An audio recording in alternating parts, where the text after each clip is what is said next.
সরকারি জমি পাইয়ে দেওয়ার নাম করে লক্ষ লক্ষ নগদ টাকা এবং সোনাদানা আত্মসাৎ, টাকা এবং সোনা ফেরত চাইতে গেলে দিত হুমকি। অবশেষে নিরুপায় হয়ে তৃণমূল নেতার বাড়ির সামনে নিজের গায়ে কেরোসিন ঢালল এক মহিলা। নারীদের তৎপরতায় সুরক্ষিত মহিলা। ঘটনাটি নদিয়ার শান্তিপুর থানার অন্তর্গত ফুলিয়া এলাকায়। অভিযুক্ত তৃণমূল নেতার নাম উৎপল বসাক, বর্তমানে সে তৃণমূলের শান্তিপুর 2 নম্বর ব্লক সভাপতি। জানা যায়, তৃণমূল নেতা ফুলিয়া টাউনশিপ গ্রাম পঞ্চায়েতের প্রধান ছিল। একাধিক মানুষের কাছ থেকে কাটমানি তুলেছিল সে। ওই এলাকার এক মহিলা বাড়ি ভাড়া নিয়ে থাকেন দীর্ঘদিন। তার স্বামী প্রাইভেট কোম্পানিতে কলকাতায় কাজ করেন।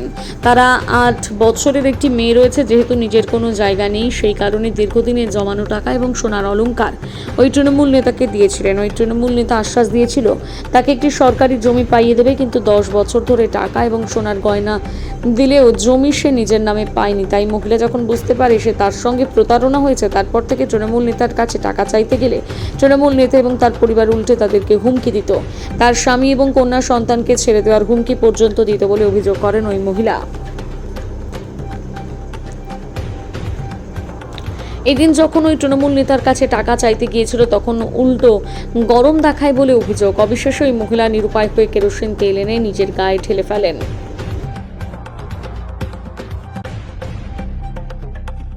দিদি, আপনি কাকে টাকা দিয়েছিলেন? সোনাদানা কাকে?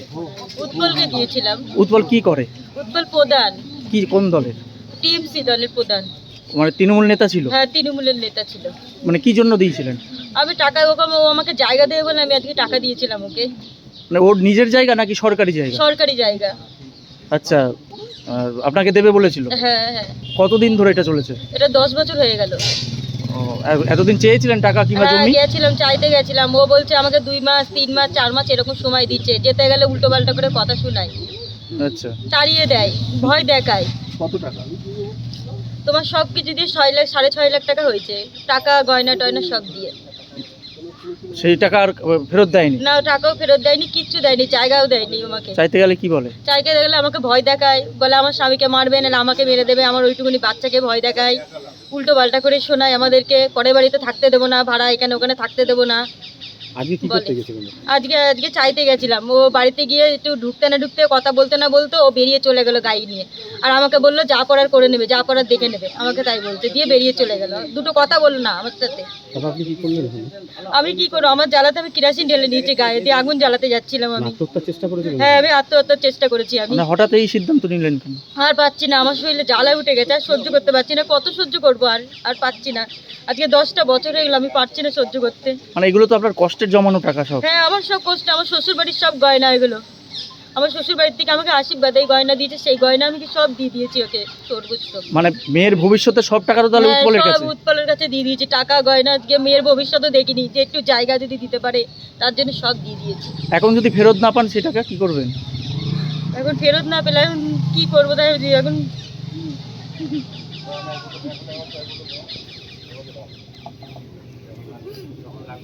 আপনার বাড়ি থেকে কে আছে? বাড়ি থেকে আমি, আমার বাচ্চা, আমার স্বামী। দিদি, আপনার নাম? মঙ্গলি পত্রনবী। আপনি, আপনার কি কোনো জায়গা আছে নিজস্ব? না, আমার নিজস্ব জায়গা না, আমি পরের বাড়িতে ভাড়া থাকি। আচ্ছা, সেই কারণে ওই যে একটু জায়গা একটু চেয়েছি। জায়গার জন্যই আমি আজকে চেতে গেছিলাম এই টাকা ওর কাছে। ও আমাকে উল্টো পাল্টা করে বাড়ির থেকে বেরিয়ে চলে গেল। ওর মা, ওর বউ মিলে আমাকে উল্টো পাল্টা করে শোনালো। কথা বলে যা পারার করে নিবি, উল্টো পাল্টা করে বলছে।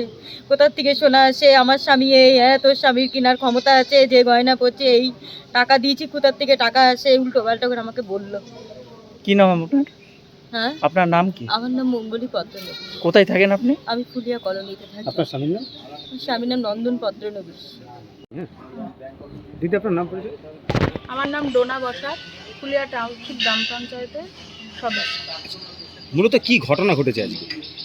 দেখুন, ঘটনা ঘটেছে এই যেই মেয়েটি এসেছে বাড়িতে, মঙ্গলি পত্রনবী, সেই মেয়েটির হাজবেন্ডের সাথে তার একটা ভালো বন্ধুত্ব ছিল, পাড়ার ছেলে।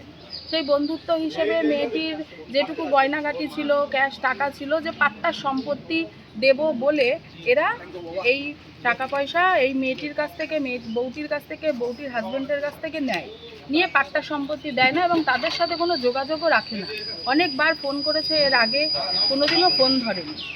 এইবার উৎপল বসাক, যে টাউনশিপ গ্রাম পঞ্চায়েতের এক্স প্রধান, তিনি পাট্টা চোর, প্রচুর লোকের কাছ থেকে চাকরি দেবো, পাট্টা দেবো, রেকর্ড করে দেবো, এসব বলে টাকা পয়সা নিয়েছে। ফুলিয়া টাউনশিপের সারা মানুষ জানে। আপনারা খেয়াল করে দেখবেন, এখানে এই ফুলিয়া ফাঁড়ির সামনেই চামারি বলে একজন ছিল, যে বিডিও অফিসে পোস্টার লাগিয়ে বসেছিল যে উৎপল বসাক এই চামারির কাছ থেকে টাকা নিয়েছে, পাট্টা সম্পত্তি দেবে বলে। এই চামারি চেতে চেতে নানান জায়গায় ঘুরেও তার সুরাহা পায়নি। চামারিটা মারা গেছে। আজকে যে মঙ্গলী পত্রনবীশ, সে তার বাড়িতে বারংবার টাকা চাইতে যায়, টাকা দেয় না। তার মা, বোন, তার বউ, তাদের যে উদ্ধত্ত, তাদের যে অহংকার, সে বলার বাইরে। তারা দোষ করেছে, দোষ বিজেপির। ইনকাম অফ সোর্স কি বলেন তো উৎপল বসাকের? ইনকাম অফ সোর্স কি? এক্স প্রধান ছিলেন, 5 বছরের প্রধান, 5 বছরের উপপ্রধান। তার সম্পত্তি শুনলে আকাশ ছুঁয়ে যাবেন।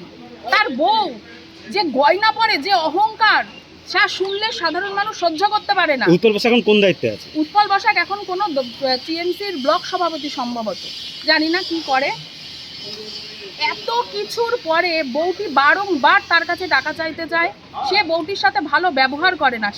সে তার মা, বোন, বউ, বাবা, 4টি মানুষ একতালে তার সাথে অসম্মানিত সাথে বউটির সাথে কথা বলে। বউটি সহ্য করতে না পেরে, এতদিন তাদের সরকার ছিল, তারা ভয় দেখিয়ে রেখেছে। এখন বউটি সাধারণ মানুষের, জনগণের ভোটেই তো বিজেপি আজকে ক্ষমতায় এসেছে। সে ক্ষমতাচ্যুত বউটি তার কাছে চাইতে গেছে, তাকে অকথ্য ভাষায় গালিগালাজ করে, অপমান করে। আমাদের কাছে বারংবার এসেছিল, কিন্তু আমরা সাধারণ মানুষকে সুরাহা দিতে পারিনি। সাধারণ মানুষকে সুরাহা। আজকে কি হয়েছিল? আজকে বউটি তার কাছে যায়, তার সাথে খুব বাজে আচরণ করা হয়। বউটি নিজের গায়ে কেরোসিন তেল ঢেলে সুইসাইড করতে। সেটা কোথায় করছিল? উৎপল বসাকের বাড়ির সামনে। উৎপল বসাক যেটা বলছে যে এটা সম্পূর্ণ ভিত্তিহীন তার অভিযোগ, এবং আপনারা অর্থাৎ বিজেপি রাজনৈতিক ষড়যন্ত্র করছেন তার বিরুদ্ধে। শোনেন, চোর তো বাঁচার জন্য বলবেই, তাহলে এ নাই মঙ্গলী পত্রনবীশ। এবার বলি আপনাকে, এই যে এখানে শুভাশিস বসাক তার বাড়ির একটি সমস্যা মিটিয়ে দেবে বলে এসেছে, 20,000 টাকা নিয়েছিল। পটলা কলোনি বাজারে দোকান, পটলা সুদীপের দোকান, তার দোকানের জায়গার রেকর্ড বার করে দেবে বলে 21,000 টাকা নিয়েছিল। আরও শুনবেন, এরকম প্রত্যেকটা মানুষের কাছে যান, দেখবেন প্রত্যেকের কাছে এইরকমভাবে টাকা নিয়েছে। কেন? সে সম্পত্তি দেবে, সম্পত্তি রেকর্ড করে দেবেন। ফুলিয়ার পাট্টাচোর জানেনই তো এদেরকে। এখন কিছু পাচ্ছে না, লোকাল বিজেপি কার্যকর্তার নামে দোষ দিচ্ছে। আমার এলাকায় একটি মেয়ে যে নাকি সুইসাইড করতে গেছে, আমি তার পাশে দাঁড়াবো না? আমি কানে শুনে আমি চুপ করে ঘরে বসে থাকবো জনপ্রতিনিধি হয়ে? আমার পক্ষে এটি সম্ভব নয়। হ্যাঁ, মেয়েটি অভিযোগ করছে। সে নাকি বলেছে লোকাল মেম্বার জড়িত কিনা এটা আইন বুঝবে। আইনের কাছে দ্বারস্থ হয়েছে, আইন বুঝবে লোকাল মেম্বার উৎপল বসাককে ফাঁসানোর কি দরকার এবং কি প্রয়োজন।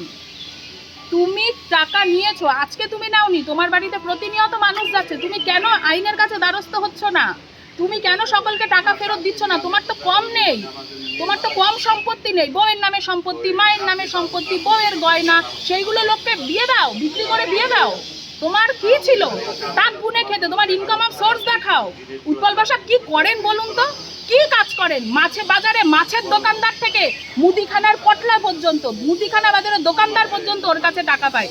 দুর্গাপুজো যে করে, সেই দুর্গাপুজোর ক্লাবে পর্যন্ত বন্ধু বান্ধবকে ঢুকতে দেয় না। ও এখন ক্লাবে ঢুকতে দেয় না, বিদ্যাসাগর বিদ্যাপীঠ পুজোর প্যান্ডেলের টাকা খেয়ে বসে রয়েছে। ও এমন একটি চিটিংবাজ ছেলে যে পুজোর চাঁদা পর্যন্ত দেয় না, গেস্ট কার্ড দিয়ে, ব্যানার দিয়ে টাকা নিয়ে আসে, সেই টাকা পর্যন্ত খেয়ে নেয়, বিদ্যাসাগর বিদ্যাপীঠ কমিটিকে দেয় না। ও এমন একটি চিটিংবাজ ছেলে। আজকে যে অভিযোগটা হলো, যে ঘটনা ঘটেছে, তার পরিপ্রেক্ষিতে আপনারা কি করতে চাইছেন? আমরা কি করব? সাধারণ একটি মেয়ে, আমি কানে শুনেছি, শুনে ছুটে গেছি। মেয়েটি দেখুন, সারা গায়ে কেরোসিন ঢালা, তার একটি ছোট্ট বাচ্চা রয়েছে, সারাদিন খায়নি দায়নি। আমি একটি মেয়ে হিসেবে তার পাশে দাঁড়িয়েছি। সে এফআইআর করবে, এফআইআর করে তাকে বুঝিয়ে শুনিয়ে আমরা বাড়ি নিয়ে যাব, এবং সে যেন সঠিক তদন্তের আওতায় এসে নিজের সম্পত্তি, নিজের টাকা পয়সা যেটুকু যা পায় সে যেন ফিরে পায়, সেই ব্যবস্থাই করব। নিজের টাকা পয়সা দিয়েছে সম্পত্তির জন্য, সে টাকা পয়সা দিয়ে কোথাও একটু সম্পত্তি কিনে ভাড়া বাড়িতে থাকে, সেখানে থাকবে। আমরা সেই ব্যবস্থাই করব, সেই চারপাশে থাকব। বিজেপি সরকার তো সব সময় দেখেছেন আমাদের মাননীয় মুখ্যমন্ত্রী কিভাবে সাধারণ মানুষের পাশে আছে। আমিও সেই সাধারণ মানুষ, আমিও তার পাশে থাকব, অবশ্যই থাকব, সব সময় থাকব, সব মানুষের পাশে থাকব। আপনার বাড়ির সামনে আজ এক ভদ্রমহিলা, উনি গায়ে কেরোসিন ঢেলে আত্মহত্যা করতে চাইছিলেন। তিনি যেটা অভিযোগ করছেন যে আপনার কাছে একটা আপনি জমি দেবেন বলেছিলেন, সরকারি জমি পাট্টা করে দেওয়ার নাম করে আপনি সোনা দানা টাকা পয়সা প্রায় 10 বছর ধরে আপনি নিয়েছেন, তাকে ফেরত দিলেন। হ্যাঁ, এইমাত্র তো এইমাত্র। দেখুন, আমি তৃণমূল কংগ্রেসের প্রাক্তন প্রধান ছিলাম, আমি এখন ব্লক সভাপতি। আমি যেই ছেলেটি এবং যেই লোকটি আমার উপর ব্লেম দিচ্ছে, তার সাথে দীর্ঘ 10 বছর ধরে আমার কোনো কথা হয় না। না, একজন মহিলা বলছে আর কি। একজন তো মহিলা, ও তো করছে না, ওর হাজবেন্ড করাচ্ছে। এলাকায় যিনি বিজেপি মেম্বার আছেন তিনি এর সাথে যুক্ত, একতরফা একদম যুক্ত। এটা ভোট পরবর্তীকালে 4 তারিখ যখন রেজাল্ট হয়, 5 তারিখে এরা কিছু লোকজন নিয়ে আমার বাড়িতে আসে যে আমি 10 বছর আগে আমার থেকে 6 লক্ষ টাকা পাই। বাস্তবে 10 বছর আগে থেকে ওর সাথে আমার কোনো কথাই নেই। আমি ওকে যে একাধিকবার জিজ্ঞেস করি যে ভাই 10 বছর ধরে তুই টাকা পাস, তুই এখন কেন এসেছিস, তুই এতদিন তুই কোথায় ছিলি? তা ওরা কোনো ওসব শুনতে চায় না। 6 লক্ষ টাকা দিতে হবে। এবার দেখতে হবে সেই ব্যক্তি 10 বছর আগে 6 লক্ষ টাকা দেওয়ার মতন তার পরিস্থিতি ছিল কিনা, সেটাও দেখতে হবে, তার ব্যাকগ্রাউন্ডটা। তার সাথে আমার কোনো কথা সম্পর্ক নেই। আর তারপর থেকে তার বউকে দিয়ে আমার বাড়িতে পাঠায় কিছু লোকজন দিয়ে। আমার মা বাবাকে, আমার বউকে অকথ্য ভাষায় গালাগালি করে, মারতে যায় এবং আসার সময় আমাকে মেরে দেওয়ার হুমকি দেয়। আমি করে এসেছি, আমি প্রশাসনের দ্বারস্থ হব। সে যদি দেখাতে পারে, সে যদি প্রমাণ করতে পারে তার থেকে আমি টাকা নিয়েছি, কোনোভাবে স্বাক্ষর করে আমাকে কোনোভাবে টাকা দিয়েছে, আমি আমার ভুল, আমি আমার অন্যায় স্বীকার করবো আমি, এবং আইনিভাবে আমাকে যা শাস্তি দেবে শাস্তি নিয়ে দেবো। সে আবার উল্টো কথা বলছে যে আপনার কাছে বারবার চাইতে গেছিল, আপনিই বরং তাকে তার স্বামীকে মেরে দেবো। আমি তো যাইনি, আমি তো ওনার বাড়িতে যাইনি। আমি তো আমার বাড়িতে, উনি তো আমার বাড়িতে বারবার করে আসছে। আমার মা আসছে, আমার বউ আসছে, আমার বোনও আসছে। কারণ দলটা আমি করেছি। কেন সেই অত্যাচার কেন আমার পরিবার কেন হবে? আমার পরিবারের উপর কেন অত্যাচার আসবে? তৃণমূল কংগ্রেস আমি করেছি, আমি তৃণমূল কংগ্রেস করেছি, কিন্তু আঘাতটা আমার পরিবারের উপরে আসছে। আমি যখন বাড়িতে থাকছি না, এই সুযোগ বুঝে আমার বাড়িতে গিয়ে আমার মাকে, বউকে, আমার বাবাকে অকথ্য ভাষায় গালাগালি করা হচ্ছে এলাকায় ঢুকে। আমি আইনের দ্বারস্থ হব, আমি লিখে নিয়ে এসেছি। তাহলে এই অভিযোগটা সম্পূর্ণ ভিত্তিহীন। সম্পূর্ণ ভিত্তি। আমাকে প্রমাণ দেখা। তাহলে কি কারণে এমনটা করছে? রাজনীতির কারণে সম্পূর্ণ প্রতিহিংসা পরণ। দেখুন, একটু আগে আপনাদের একজন পোস্ট করেছে বিজেপি কর্মী যে আমার বাড়ির সামনে কেউ নাকি আত্মহত্যা করেছে। তিনি কি আত্মহত্যা করেছেন? কার কথা বলছেন? দেখুন ফেসবুক পোস্ট আপনারা একটু পরে দেখতে পারবেন, কোন বিজেপি নেতা পোস্ট করেছে। আমি এগুলো নিয়ে সবকিছু নিয়ে আমি আইনের দ্বারস্থ হবো। আইন বলে একটা কিছু আছে, নিশ্চয়ই আইনের কাছে গেলে আমি শুরু পাবো। আপনার নাম পরিচয়? আমি উৎপল বসাক, তৃণমূল কংগ্রেসের ব্লক সভাপতি। আমাদের টাউনশিপ গ্রাম পঞ্চায়েতের প্রাক্তন প্রধান কে? উৎপল বসাক। কোন দল করেছে? সে তৃণমূলের দল করে। আচ্ছা। এইবার ওরই এক বন্ধুর বইয়ের থেকে অনেক সোনাদানা গয়নাগাটি নিয়েছে জমি দেবে বলে। হ্যাঁ, জমির লোভ দেখিয়েছে। কেননা ও সর্বোচ্চ বিয়ে করার পরে যা সোনাদানা যা ছিল, ওর বাড়ি বিক্রি করার যা টাকা ছিল, সেগুলো ওই উৎপল বসাককে দেয়। বিনিময়ে ওকে একটা পাট্টা জমি পাইয়ে দেবে। আচ্ছা, দেবে 1 বছর 2 বছর খালি ডেট দিতে এখন আর ওর কাছে পয়সা চাচ্ছে, পয়সাও দিচ্ছে না, জায়গাও দিচ্ছে না। এখন বলছে আমার ক্ষমতা নেই, আমি কোথা থেকে দেবো? তো বলছে তাহলে আমার যেই টাকাগুলো সেগুলো দিন। বলে আমি আর কিচ্ছু দিতে পারবো না, তোমার যা ক্ষমতা তাই করে নিও। আচ্ছা, কে বলছে এটা? এটা বলছে উৎপল বসাক। আচ্ছা। আর তুমি যদি বেশি বাড়াবাড়ি করো, তোমাকে দেখে নেবো। আর যেই বাড়ি ভাড়া থাকে সেই বাড়ি গিয়ে বলে ভাড়া তুলে দেবো, আমি বললেই তুলে দেবে তোমার। আচ্ছা, উনি ভাড়া বাড়ি থাকতেন? হ্যাঁ। আচ্ছা, ভাড়া বাড়ি থাকতো, মানে নিজস্ব কোনো জায়গা ছিল না? জায়গা ছিল না, সেই ভরসায় মানে উনি একটা জায়গার জন্য দিয়েছিলেন। ওই টাকাগুলো দিয়েছে, সোনাদানাগুলো দিয়েছে, মানে সরকারি জায়গা একটা পাট্টা করিয়ে দেবে। পাট্টা করিয়ে দেবে। আচ্ছা। এখন কিচ্ছুই নেই, লোকের বাড়ি ভাড়া থাকে, ওই নন্দনপত্র নবীশ বাইরে একটা কোম্পানিতে কাজ করে, ভাড়া দিতে পারে না, সংসারও চালাতে পারে না, কোন দিক যাবে এই দুর্মূল্যর বাজারে? আচ্ছা। তো এখন ওর বউ ধরেছে, হয় টাকা দে, না হয় আমি মরে যাবো ওখানে বলে গায়ে আগুন ধরাবে বলে গায়ে তেল ঢেলে। সেটা কোথায় করছে? সেটা উৎপল বসাকের বাড়ির সামনে। তারপর পাড়া প্রতিবেশী সবাই মিলে ওকে ধরে গাড়িতে নিয়ে আসে। উৎপল বসাক এখন কোথায় আছে? উৎপল বসাক ওই বউটা যাওয়ার পরেই ও পালিয়েছে সঙ্গে সঙ্গে। বলছে আর দাঁড়াও, আমি তোমার। আচ্ছা, তার মানে তো এরকম জমি দেওয়ার নামে অনেক করেছে এরকম? অনেক লোকের টাকা। এখন কেউ সামনে আসছে, কেউ আসছে না, ইনি তো আর উপায় নেই। আপনারা তো প্রতিবেশী, কি চাইছেন? আমরা চাইছি এর সঠিক প্রতিকার হোক। আচ্ছা। ও যাতে ওর টাকাটা ফেরত পায়, জায়গা তো আর দেবে কোথার থেকে। আচ্ছা, এইভাবে কি মানুষের কাছ থেকে টাকা আত্মসাৎ করে কি বিলাসবহুল হয়ে চলাফেরা করতেছে? হ্যাঁ, এখনো তাই বিলাসবহুল চলাফেরা। ওর তো আর ইনকাম সোর্স কিচ্ছু নেই। এত বিলাসবহুল জীবন আসে কোথার থেকে? এই সবার থেকে টাকা নিয়ে এইভাবে প্রতারণা করে নিয়েছে।